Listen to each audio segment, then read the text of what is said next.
Last episode में हमने देखा था कि जिनो ने आर्किटेक्ट को हरा दिया था और उसे उसके पावर्स कैसे है इसके बारे में थोड़ा बहुत पता चल गया था। आगे हमें डंजन के अंदर का सीन दिखाते हैं जहाँ जिनचुल चाहिन और चोई के साथ डंजन में आया था। चोई जिनचुल से कहता है तुम्हें पूरा यकीन तो है ना कि जिनो यहाँ पर है? मुझे यहाँ पे बहुत ही ज्यादा खतरनाक माना महसूस हो रहा है। तुमने कहा था कि संग जिनो अंदर है, राइट? जिनचुल कहता है हाँ मुझे पक्का यकीन है। आगे हम चाहिन को देखते है, वो जरा सी हैरान सी थी। वो अपने मन में कहती है ये माना संग जिनो का नहीं है तो आखिर ये किससे बिलोंग करता है? फिर जिनचुल अपने मन में कहता है एक डबल डंजन, आखिर वो अफवाह सच थी कि नहीं इसके बारे में मुझे आज पता चल जाएगा। जिनचुल को जिनो के साथ का अपना एक पास्ट याद आ जाता है और वो कहता है संग जिनो ने मुझसे कहा था कि उसने डबल डंजन को क्लियर नहीं किया था तो वो यहाँ वापस क्यों आया है? ये कोई संयोग हो ही नहीं सकता। आगे हम देखते हैं कि चोई दरवाजे को खोल देता है और अंदर का नजारा देख के वो बहुत ही ज्यादा हैरान हो जाता है और वो कहता है ये सब क्या है, ये कैसी जगह है? जिनचुल भी टेम्पल के अंदर देख के काफी ज्यादा शॉक हो जाता है और वो कहता है तो वो सब सच था, गॉड का स्टैचू और स्टोन की मूर्तियाँ इनका सच में अस्तित्व है। इन सब को यहाँ पे देख के आर्किटेक्ट कहता है ओहो ये सब क्या है? मैंने तो तुम ह्यूमंस को यहाँ पे नहीं बुलाया था, एक और अनोखे सरप्राइज जैसा है। आर्किटेक्ट को बोलता देख पीछे के कुछ हंटर बहुत ही ज्यादा हैरान हो जाते हैं। एक हंटर कहता है क्या मेरे कान बज रहे हैं या वो मैजिक बीस्ट अभी कुछ बोला? लेडी हंटर कहती है क्या उसे ह्यूमन की भाषा आती है? आर्किटेक्ट इनसे कहता है चुप रहो, किंग को सोते हुए डिस्टर्ब करने की तुम्हारी हिम्मत कैसे हुई? ये सुन के हंटर्स कहते हैं किंग आखिर किसकी बात कर रहा है? आगे हम जिनो को देखते हैं, वो एक ही जगह पे खड़ा था, उसकी कॉन्शियसनेस अभी भी डाटा देख रही थी। जिनो को ऐसा देख के एक हंटर कहता है वो तो संग जिनो है ना, वो वहाँ पे क्या कर रहा है? तभी आर्किटेक्ट उस हंटर पे अटैक कर देता है और एक ही बार में वो 3 हंटर को घायल कर देता है। फिर वो जिनचुल चाइन और चोई से कहता है तुम मजबूत इंसान हो, मैं तुम्हें किंग को प्रसाद के रूप में दूंगा। आगे हमें जिनो की तरफ का सीन दिखाते हैं जहाँ आसमान में और 2 अलग गेट ओपन हो जाते हैं, एक ब्लू कलर का और एक रेड कलर का। उसके अंदर से कोई आ जाता है जिसे जिनो जानता था। जिनो उन्हें देख के कहता है रिकार्डो, पेटोस, रोकॉन, इंग्रेस और इवन राइडर क्लान जिसे एसिल बिलोंग करती है, वो सभी यहाँ पे आए हैं। आगे हम देखते हैं कि वहाँ पे काफी बड़ा व्हाइट वुल्फ भी आ जाता है। अब इन क्लान और एशपॉन जो कि शैडो मोनार्क है उनके बीच में फाइट होने वाली है। फिर हमें टेम्पल के अंदर का सीन दिखाते हैं जहाँ जिनचुल हीलर हंटर को कहता है तुम्हारे पास जो कुछ भी है उसे यूज करो और जल्दी से उसे हील करो और जो भी जख्मी है उसे पीछे ले जाओ। हीलर जख्मी हंटर से कहता है जिनचुल बस थोड़ा और, मैंने लगभग तुम्हें हील कर ही दिया है। तभी आगे हम देखते कि स्टैचू इन पे हमला करने के लिए आ जाते हैं। आर्किटेक्ट उनसे कहता है जो कोई भी मेरे पपेट्स के खत्म होने तक जिंदा रहेगा उसे किंग के जन्म का साक्षी होने का महान सम्मान दिया जाएगा। चलो मुझे दिखाओ तुम में से तब तक कौन जिंदा रह पाएगा। आगे हम देखते कि गॉड स्टैचू अपने लेजर बीम से अटैक करता है। जो सबसे कहता है सभी जरा देख के। आगे हम देखते कि गॉड स्टैचू के लेजर बीम से काफी सारे हंटर बच तो जाते हैं लेकिन कुछ हंटर मारे भी जाते हैं। जोई गॉड स्टैचू के सामने आ जाता है और अपने फायर मैजिक से गॉड पे हमला कर देता है जिससे गॉड स्टैचू कुछ समय के लिए अब हमला नहीं कर पाएगा। जोई तुरंत अपने बाकी साथियों से कहता है इस चांस का यूज करो और स्टोन स्टैचूज को खत्म कर दो। हम देखते हैं सारे हंटर स्टैचू से लड़ने लगते हैं। जिनचुल जंप लगा के एक स्टैचू के मुंह पे काफी जोर से हमला करता है और स्टैचू को उससे कोई भी फर्क नहीं पड़ता। इससे जिनचुल भी काफी ज्यादा हैरान हो जाता है और वो कहता है मैंने जितना सोचा था ये उससे भी ज्यादा मजबूत है। तभी चोई उस स्टैचू पे अपने फायर स्पेल से अटैक कर देता है। जिनचुल तुरंत पीछे जंप लगा देता है। चोई उसे बताता है स्टैचू फिजिकल अटैक से बहुत ही ज्यादा रेजिस्टेंस है तो जरा अपना ध्यान रखना। लेकिन आगे हम देखते हैं कि चोई के स्पेल से भी स्टैचूज पे कोई भी फर्क नहीं पड़ता। ये देख के चोई बहुत ही ज्यादा हैरान हो जाता है और वो अपने मन में कहता है रुको, इतने सारे मैजिक पावर के अटैक से भी वो खड़ा रह पाया, वो मैजिक स्पेल से भी रेजिस्टेंस है। आगे एक हंटर चोई से कहता है मिस्टर चोई कोई भी प्रोवोकेशनल स्किल भी इन पे काम नहीं कर रही। लेडी हंटर भी चोई से कहती है मेरी बेसिक साइकिक स्किल जो दिमाग पे काम करती है वो भी इन पर काम नहीं कर रही, अगर वो करती तो ये हिल तक नहीं पाते। यह सब सुनने के बाद चोई काफी ज्यादा परेशान हो जाता है। वो कहता है लानत है, क्या हमारे पास अब कोई भी ऑप्शन नहीं है? तभी वो जिनू को देखता है और मन में कहता है अब हमें बस जिनू को ही जगाना होगा। क्या वो हिप्नोटाइज हुआ है क्या? आगे हम देखते हैं कि चोई जिनू पे अपने फायर से हमला कर देता है और वो मन में कहता है जो कुछ भी है अब उसे जगाने के लिए सिर्फ यही रास्ता बाकी है। फायर बॉल जिनू को लगने वाला था लेकिन तभी आर्किटेक्ट बीच में आके उसे रोक देता है। ये देख के चोई की हालत खराब खराब हो जाती है। आर्किटेक्ट काफी तेजी से जोई पे हमला करने के लिए आ जाता है। वो जोई से कहता है, किंग को जगाने की तुम्हारी हिम्मत कैसे हुई? आर्किटेक्ट जोई पे हमला करने वाला था, पर तभी पीछे से 3 हंटर आके आर्किटेक्ट पे हमला कर देते हैं और जोई को बचा लेते हैं। आगे हम देखते हैं कि चाइन भी आर्किटेक्ट पे हमला करने के लिए जा रही थी। जोंगसो उसे जोर से आवाज देते हुए कहता है, मिशा यहाँ पे हम संभाल लेंगे, आप प्लीज जाके जिनू को जगाइए। चाइन कहती है, ठीक है मैं समझ गई। आगे हमें जिनू की तरफ का सीन दिखाते हैं, जहाँ शैडोज और क्लाउन बीस्ट की फाइट स्टार्ट हो जाती है। इनकी फाइट को देख के जिनू कहता है, शैडोज लगातार रीजनरेट हो रहे हैं, चाहे वो कितनी बार भी दूसरा क्यों ना हो। अगर वो मेरे शैडोज होते तो मेरा माना कब का खत्म हो गया होता। देख के लग रहा है उनके पास बहुत ही ज्यादा माना है। डेमन क्लांस और बीस्ट टाइप मैजिक क्रिएचर जो उस 2 गेट से आए हैं, वो भी शैडोज को टुकड़ों में काट रहे हैं। इनके पास एक दूसरे के साथ फाइट करने का कोई कारण तो नहीं है। ये वार तो बीस्ट और सिल्वर सोल्जर के बीच का है, तो क्या शैडो मोनार्क बीस्ट के भी साइड में नहीं है, या फिर उधर कोई ये उनका खुद का संघर्ष है? यहाँ पे जो कुछ भी हो रहा है उसके बारे में आपको मैं थोड़ा सा समझा देता हूँ। शैडो मोनार्क और बीस्ट सिल्वर सोल्जर से लड़ रहे थे, लेकिन तभी डीमन किंग बारान और व्हाइटफुल जो कि राकान है, ये दोनों मोनार्क है, इन्होंने एशबॉर्न जो कि शैडो मोनार्क है उसको धोखा देके उसको मारने को चले थे, लेकिन वो नाकामयाब हो जाते हैं। इन्होंने ये इसलिए किया क्योंकि वो एशबॉर्न की पावर से डरने लगे थे। इनमें से राकान तो यहाँ से बच के निकल जाता है, पर डीमन किंग बारान यहाँ से भाग नहीं पाता। और उसके साथ आगे क्या होने वाला है अब हम देखते हैं। एशबॉर्न सभी बीस्ट जो उसे मारने के लिए आए थे उसे खत्म कर देता है। उसके सामने बारान घायल पड़ा हुआ था। एशबॉर्न से कहता है, हम इस वॉर को रोक सकते थे, तुमने मुझे धोखा क्यों दिया? बारान एशबॉर्न से कहता है, कितनी शर्मनाक बात है, मैं तुमसे दूर नहीं जा पाया। एशबॉर्न थोड़ा सा गुस्सा हो जाता है। वो बारान से कहता है, मैंने तुमसे कुछ सवाल किया है, तुमने मुझे धोखा क्यों दिया? बारान हंसने लगता है। आगे वो पता नहीं किसी भाषा में कुछ तो बोल रहा था, जिससे एशबॉर्न को और भी ज्यादा गुस्सा आ जाता है। एशबॉर्न कमांडर अथॉरिटी का यूज करके बारान को अपने पास लाता है और उसके गले को पकड़ लेता है और बाद में उसके गले को दबा के उसको खत्म कर देता है। जिन्हों को पता नहीं होता कि एशबॉर्न ने किसे खत्म कर दिया है, क्योंकि बारान के चेहरे पे मास्क लगा था, लेकिन एशबॉर्न उसके मास्क को निकाल देता है और बारान को पीछे फेंक देता है। उसके बाद बारान की आंखें दिखने लगती है। जिन्हों बारान की आंखें देख के कहता है, वो आंखें मैंने उन्हें कहीं तो देखा है, ये तो डीमन किंग बारान है, आखिर ये यहाँ पे क्या कर रहा है? आगे हम देखते कि जिन्हों एशबॉर्न की बॉडी में आ जाता है और वो कहता है, ये कब हुआ और मैंने इसे नोटिस कैसे नहीं किया? तभी वहाँ पे एक व्हाइट कलर का गेट ओपन हो जाता है और उसके अंदर से आ जाते हैं रूलर्स।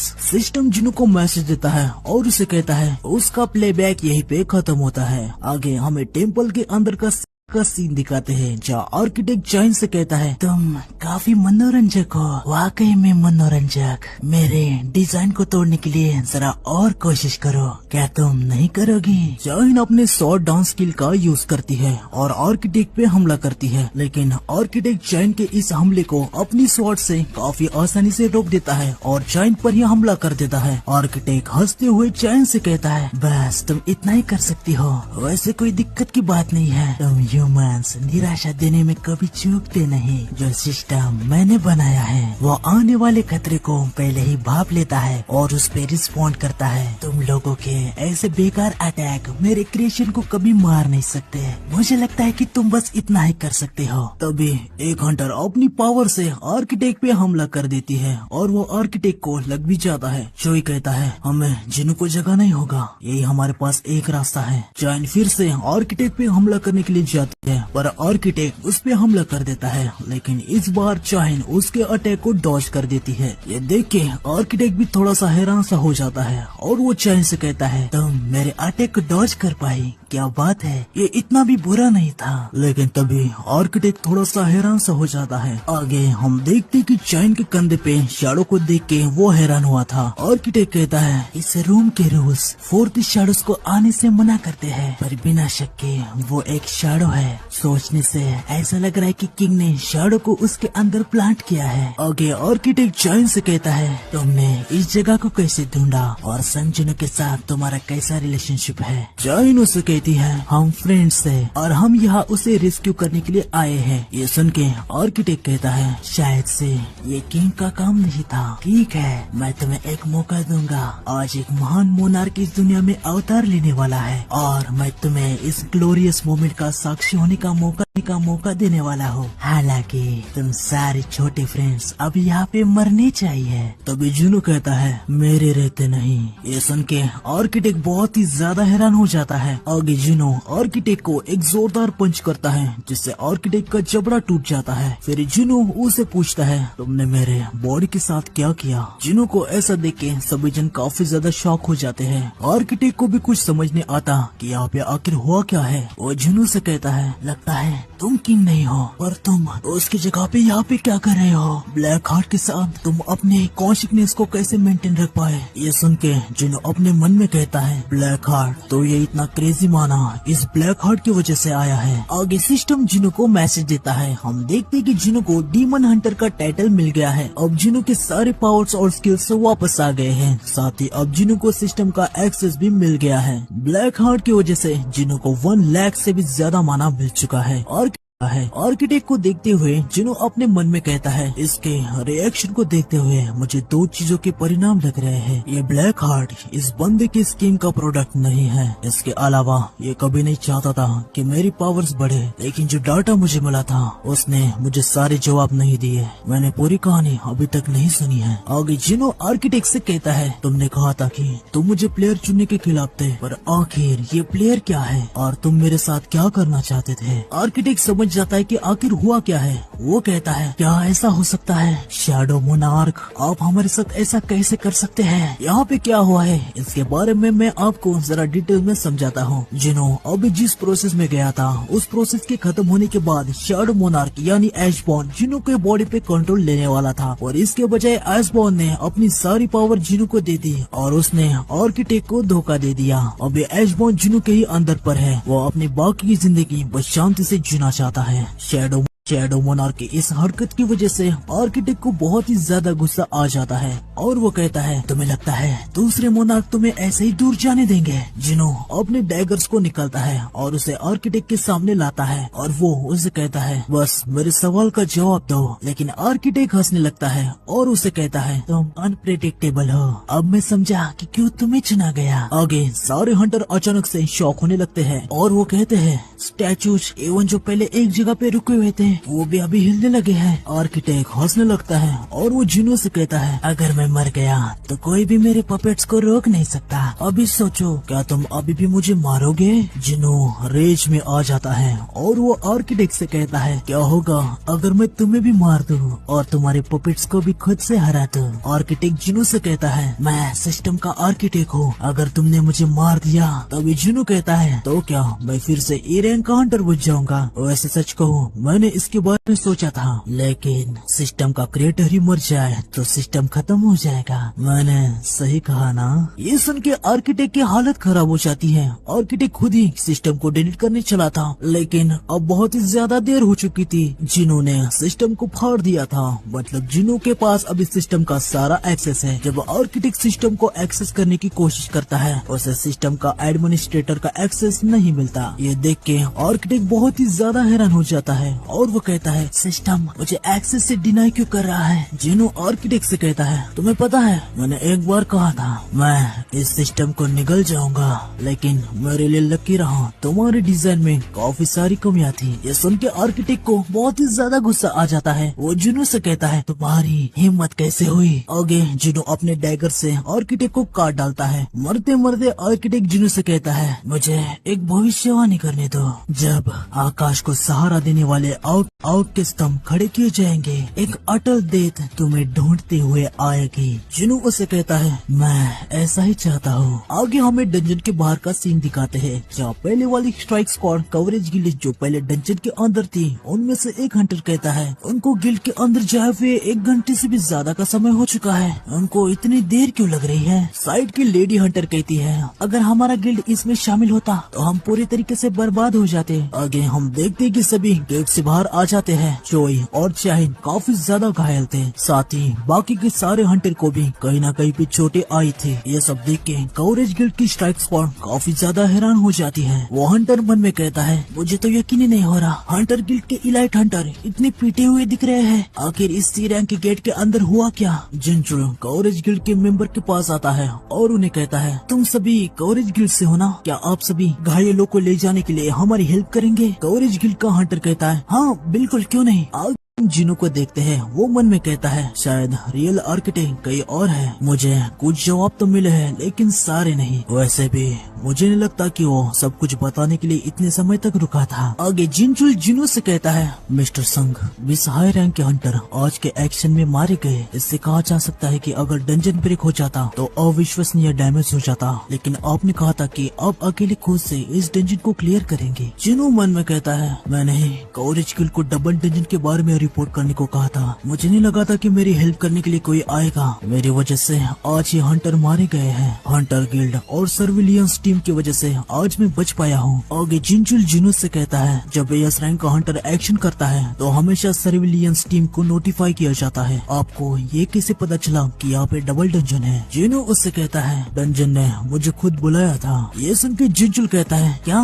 डंजन ने आपको बुलाया था? जिनू कहता है, हाँ, मुझे एक मैसेज आया था जिसने मुझे यहाँ पर आने के लिए कहा था। जिनचुल जिनू से कहता है, तो क्या मैं वो मैसेज देख सकता हूँ? जिनू उसे कहता है, वो मेरे दिमाग में है, सिर्फ मैं उसे देख सकता हूँ। ये सब सुन के जिनचुल को जिनू की बातों पे यकीन नहीं हो रहा था। वो मन में कहता है, मुझे डाउट है वो पक्का मजाक कर रहा है। ये देखते हुए कि यहाँ पे कितनी सारी जानी गई है, मैं इस बंदे को समझ नहीं पा रहा। अपने नॉर्मल कॉमन सेंस से तो बिल्कुल भी नहीं। आगे चाइन जिनू से कहती है, मिस्टर संग, आप ठीक तो है ना? जिनू उसे कहता है, हाँ बिल्कुल मैं ठीक हूँ। लेकिन आगे हम देखते कि जिनू बेहोश होने लगता है और वो कहता है, शायद नहीं, मैं थोड़ा सा थक गया हूँ। इतना कहते हुए जिनू नीचे गिर जाता है। चैन तुरंत जिनू के पास आ जाती है। आगे हमें जापान की तरफ का सीन दिखाते हैं, जहाँ योरी के मैजिक सर्कल के लिए काफी सारे माना क्रिस्टल को लाया गया था। आगे योरी कहता है, 2 लाख टन माना क्रिस्टल, ये मेरे मैजिक सर्कल के लिए काफी है। जैसे मैं गेट के आसपास अपना बैरियर लगाऊंगा, फिर वो माना क्रिस्टल से माना को खींच लेंगे और उस पॉइंट तक सर्कल सब कुछ संभाल लेगा। लेकिन कुछ तो गड़बड़ है। ये सुन के योरी के पास का एक एजेंट कहता है, माफ करना सर, क्या कोई प्रॉब्लम है? योरी कहता है, नहीं, बैरियर तो परफेक्ट है, लेकिन मैं आसपास एक प्रेजेंस को महसूस कर पा रहा हूँ। एजेंट कहता है, सॉरी सर, ये आप क्या कह रहे हैं? योरी कहता है, तुम कौन हो?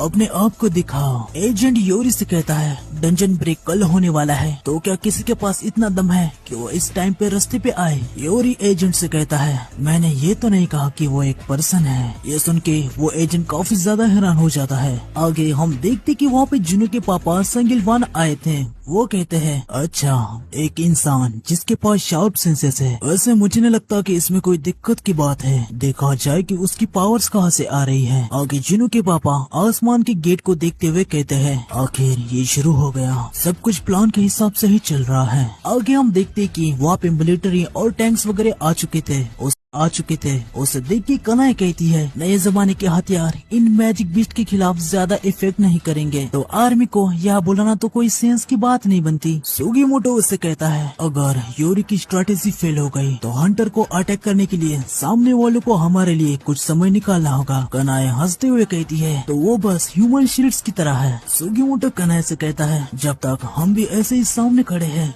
ये बात हम पे भी लागू होती है। इससे ये पता चलता है कि विनाश के सामने इंसान कितना असहाय है। आगे हम देखते हैं कि रोड पे काफी सारा माना क्रिस्टल पड़ा हुआ है। यूरी कहता है, ये परफेक्ट है, अगर सब कुछ अच्छा हुआ तो मैं गेट को खुद से ही संभाल लूंगा। ये कितनी अच्छी बात होगी अगर शायद मैं भी जाना चाहूँ कि एक ऐसा हंटर जिसने एक ही हाथ से एक इस रैंक के गेट को खत्म किया। वैसे वह दूसरा हंटर है जो इस टाइटल के लिए फिट बैठता है, तो मुझे ज्यादा महत्वाकांक्षी नहीं होना चाहिए। हम देखते हैं कि ये सब कहते हुए यूरी काफी शराब पी रहा होता है। पीछे का एजेंट यूरी से कहता है, आपको नहीं लगता कि शराब दिक्कत दे सकती है? यूरी उसे कहता है, मैं सिर्फ अपने नसों को शांत कर रहा हूँ, मैं अब तक का सबसे बड़ा शो दिखाने वाला हूँ, इसीलिए ये टोस्ट के कॉल की तरह है। वैसे यहाँ पे कितने यसरंग हंटर आए हैं? एजेंट कहता है टोटल 15 सर। ये सुन के यूरी कहता है काफी कम है, अमेरिका वाले क्या कर रहे हैं? क्या उन्होंने जापान में एक भी यसरंग हंटर को नहीं भेजा? एजेंट कहता है यूएसए और मेरीलैंड के स्टेट में भी एक यसरंग का गेट ओपन हुआ है, लेकिन इतना ही नहीं है, जापान के अलावा इंडिया, यूके और बाकी काफी सारे देशों में इस रंग के गेट ओपन हुए हैं। ये सुन के यूरी कहता है अच्छा तो बात ऐसी है, दुनिया भर के देश अभी इस रंग हंटर के लिए दिक्कत में है। आगे हम देखते कि गेट ओपन हो जाता है, फिर हमें जिनो को दिखाते हैं जो कि हॉस्पिटल में था और अभी जागा था। वहाँ पे यूजुनो भी आ जाता है। जिनो यूजुनो से कहता है मुझे क्या हुआ था? जिनो को जागा देख के यूजुनो काफी ज्यादा ही खुश हो जाता है, वो खुशी से रोने लगता है। वो जिनो से कहता है आखिरकार आप जाग गए, मुझे सच में लगा था कि आप मर गए हो, मुझे ये बिल्कुल भी नहीं लगा था कि आप पूरे 3 दिन तक सोएंगे। ये सुन के जिनो भी काफी ज्यादा हैरान हो जाता है। वो कहता है क्या मैं 3 दिन तक सोया? यूजुनो कहता है हाँ, मुझे आपके लिए बहुत ही ज्यादा चिंता हो रही थी। जिनो मन में कहता है पूरे 3 दिन तक क्या मैंने इतना ज्यादा थकान को बना दिया था? लगता है मैंने कुछ समय के लिए ब्रेक नहीं लिया, लेकिन इससे ज्यादा इम्पोर्टेंट मैं लगातार उस वॉर के बारे में ही सोच रहा था जो आर्किटेक्ट ने मुझे दिखाया था, वो मेरे दिमाग से जा ही नहीं रहा। 1 मिनट, मैं 3 दिन से सोया हूँ, इसका मतलब? जिनो तुरंत यूजुनो से कहता है जिनो मुझे तुरंत अपडेट दो। यूजुनो कहता है अपडेट पर किस पे? जिनो कहता है जापान के इस रंग के गेट का क्या हुआ? यूजुनो मुंह लटका देता है और वो जिनो को बताने लगता है। आगे हमें जापान में दिखाते हैं जहाँ गेट के अंदर से जायंट आ गए थे। जायंट्स को देख के हंटर काफी ज्यादा हैरान हो जाते हैं। वो कहते हैं ये तो जायंट्स है, लेकिन वो तो सिर्फ हाईएस्ट लेवल के ए रैंक के गेट में बॉस के रूप में अपीयर होते हैं। आगे हम यूरी को देखते हैं। वो कहता है इनको हराना तो बहुत ही ज्यादा इजी है। यूरी अपने पावर का यूज करता है और जायंट से कह रहा होता है मेरे पास आ जाओ। आगे हम देखते हैं कि माना क्रिस्टल से माना को खींच के गेट के आसपास एक बैरियर बन जाता है। एक जायंट अपने वेपन से बैरियर के अंदर से यूरी पे हमला कर देता है, लेकिन उससे कुछ भी नहीं होता। यूरी हंसते हुए कहता है किसने सोचा था बीस्ट जो ए रैंक के गेट में आसानी से पाए जाते हैं वो यहाँ पर है। तुम गधे कहीं के, तुम्हें लगता है तुम मेरे बैरियर को तोड़ सकते हो, लेकिन तभी पीछे से उससे भी और भी बड़ा जायंट आ जाता है और वो जायंट इस जायंट के मुंह को पकड़ के उसे पीछे फेंक देता है। इस वाले जायंट को देख के यूरी भी काफी ज्यादा डर जाता है। आगे हम देखते हैं कि वो जायंट अपनी बहुत ही बड़ी स्वॉर्ड को निकालता है और यूरी के बैरियर को काट डालता है। हमें फिर से जुनू की तरफ का सीन दिखाते हैं जहाँ जुनू से कहता है वो रेड फेल हो चुकी है। आगे हमें यू मिंगोन को दिखाते हैं जो कि जुनू पापा है। वो अपने ऑफिस के टेबल पर सोए हुए थे, फिर वो जाग जाते हैं। फिर वहाँ पे उनका सिक्योरिटी आ जाता है। मिस्टर वू उससे पूछता है मैं शायद से फिर से सो गया था, मुझे बताओ कि मैं कितने समय तक सोया? सेक्रेटरी कहता है आप 23 आवर्स और 46 मिनट तक सोए सर। आपने मुझे ऑर्डर दिया था कि अगर आप 24 आवर्स से पहले नहीं जागेंगे तो मैं आपको हॉस्पिटल में ले जाऊँ, तो मैं बस कार को ही तैयार कर रहा था। आज 2 बड़े डेवलपमेंट हुए हैं जिसके बारे में मुझे आपको जरूर बताना चाहिए। मिस्टर वू का सेक्रेटरी उनको एक फाइल देता है और उनसे कहता है पहला, एक पेशेंट जो इटरनल स्लम्बर से जाग गया है। ये सुन के मिस्टर वो काफी ज्यादा हैरान हो जाते हैं और वो कहते हैं क्या कोई इटरनल स्लम्बर से जाग गया? सेक्रेटरी बताता है हाँ सर, और वो संगजुनु की माँ है। ये सुन के म्यूंगॉन अपने मन में कहते हैं इसका मतलब उसके पास ऐसी भी पावर है जो इटरनल स्लम्बर का तक इलाज कर सकती है। फिर मिस्टर यू अपने सेक्रेटरी से कहते हैं ठीक है, दूसरी न्यूज कौन सी है? सेक्रेटरी कहता है सेकंड, आपको कोई मिलने के लिए आया है। तभी वहाँ पे एक लेडी आ जाती है, शायद वो यू जुनू की बहन जिन ही है, यानी मिस्टर यू की बेटी। वो उनसे कहती है कितना समय हो गया, आपको पता भी है? आगे हमें जापान की तरफ का सीन दिखाते हैं। वहाँ एक जायंट बीस्ट यूरी को पकड़ के उसे खा जाता है। मिलिट्री हेलीकॉप्टर और टैंक्स जायंट पे हमला कर रहे थे, लेकिन जायंट बीस्ट पे इनका कोई भी फर्क नहीं पड़ रहा था। आगे सुगीमोटो सारे हंटर्स से कहता है इन जैसे वेपन से मैजिक बीस्ट के खिलाफ कुछ भी नहीं कर सकते, बस ऐसे ही खड़े मत रहो, वहाँ पे चलो और उनको खत्म करो। आगे हम देखते हैं कि सुगीमोटो एक जायंट पे अपनी स्वॉर्ड से हमला कर देता है। कनाए और मिनोरू भी अपने स्वॉर्ड से जायंट पे हमला करना शुरू कर देते हैं। कनाए कहती है अगर मैं इसके आंखों पे हमला करूंगी तो ये हमारे मूवमेंट्स को नहीं पढ़ पाएगा। कनाए जायंट्स की आंखों पर हमला करने के लिए आ जाती है, लेकिन जायंट बीस्ट ये समझ जाता है और तुरंत अपनी स्वॉर्ड से अटैक कर देता है। हालांकि जैसे तैसे मिनोरू और कनाए इस अटैक को डॉज कर देते हैं। कनाए कहती है इसका बिल्ड इतना बड़ा है लेकिन ये फिर भी बहुत ही ज्यादा तेज है। ये बीस्ट बहुत ज्यादा खतरनाक है।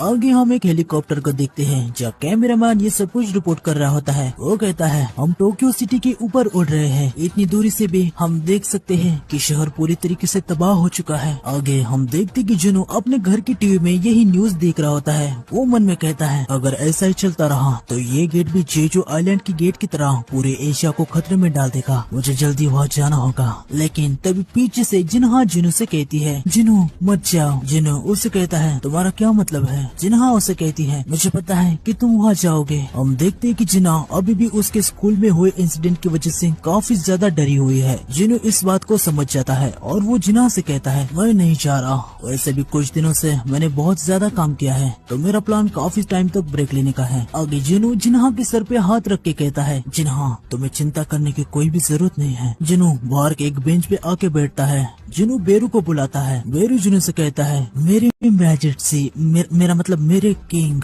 जिनो उससे कहता है मैंने तुम्हें जिनो पे नजर रखने के लिए कहा था ना। तुम फिर से पीरियड ड्रामा देखने लगे। ये सुन के बेरू की हालत खराब हो जाती है और जिनो समझ जाता है कि बेरू अभी भी ड्रामा देख ही रहा है। आगे जिनो बेरू से कहता है ठीक है ये सब छोड़ो, मुझे ये बताओ कि जिन्हा कैसी है। बेरू बताता है मेरे किंग वो सोने से ज्यादा और कुछ खास नहीं करती। ये सुन के जिनो अपने मन में कहता है वो अभी भी सदमे में है। 4 साल पहले के मेरे पहले रेड के बाद उसने मुझे कभी भी रेड में जाने से मना नहीं किया। आज ये दूसरी बार है। जिनो वहाँ से उठ के कहीं और जाने लगता है और वो मन में कहता है अब मैं क्या करूँ। तभी जिनो के साइड में एक कार आके रुक जाती है। आगे हमें पता चलता है कि ये कार मिस्टर वू की है। जिनो मिस्टर वू के ऑफिस में आ जाता है। जिनो उनसे कहता है चेयरमैन हूँ, आपको मुझसे क्या काम है। मिस्टर यू उसे कहते हैं हेलो मिस्टर संग, आपको तो ये पहले से पता है मैं यू म्यूंगवान यूजिन कंस्ट्रक्शन का चेयरमैन हूँ। आगे हम देखते हैं कि मिस्टर यू जिनो को एक चेक देते हैं और उससे कहते हैं मैं कोई ऐसा अभिमानी अमीर इंसान नहीं हूँ जो सोचता है कि पैसों से सब कुछ खरीदा जा सकता है, खासकर जब यस रैंक हंटर से डील करने की बात आती है। तो इसे मेरी ईमानदारी का एक सरल इशारा समझिए। जिनो मन में कहता है मैं समझ रहा हूँ। बेसिकली